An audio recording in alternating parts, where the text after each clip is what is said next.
పితా, పుత్ర, పవిత్రాత్మ నామమున ఆమేన్. ఈరోజు దేవుని వాగ్దానం. దేవుడు లోకమును ఎంతో ప్రేమించి తన ఏకైక కుమారుని ప్రసాదించెను.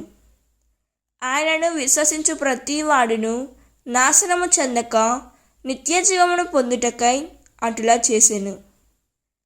దేవుడు తన కుమారుని లోకమునకు రక్షించుటకు పంపెనే కానీ దానిని ఖండించుటకు పంపలేదు. యోహాను 3వ అధ్యాయం 16వ వచనం. ఈ వాక్యం మనకు ఏం చెబుతున్నదంటే, ప్రపంచం నేడు ప్రేమ పేరుతో చాలా విషయాలు చెబుతుంది. కానీ నిజమైన ప్రేమ అంటే త్యాగం. అదే దేవుడు చూపించారు.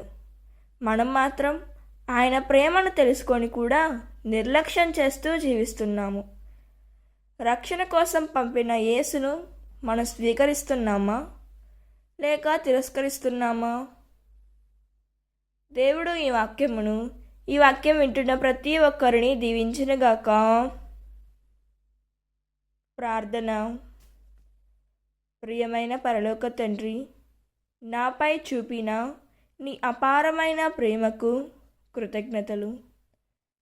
ప్రభువా, యేసుక్రీస్తుని నా రక్షకుడిగా పూర్తిగా నమ్మే విశ్వాసం నాకు ప్రసాదించుము తండ్రి.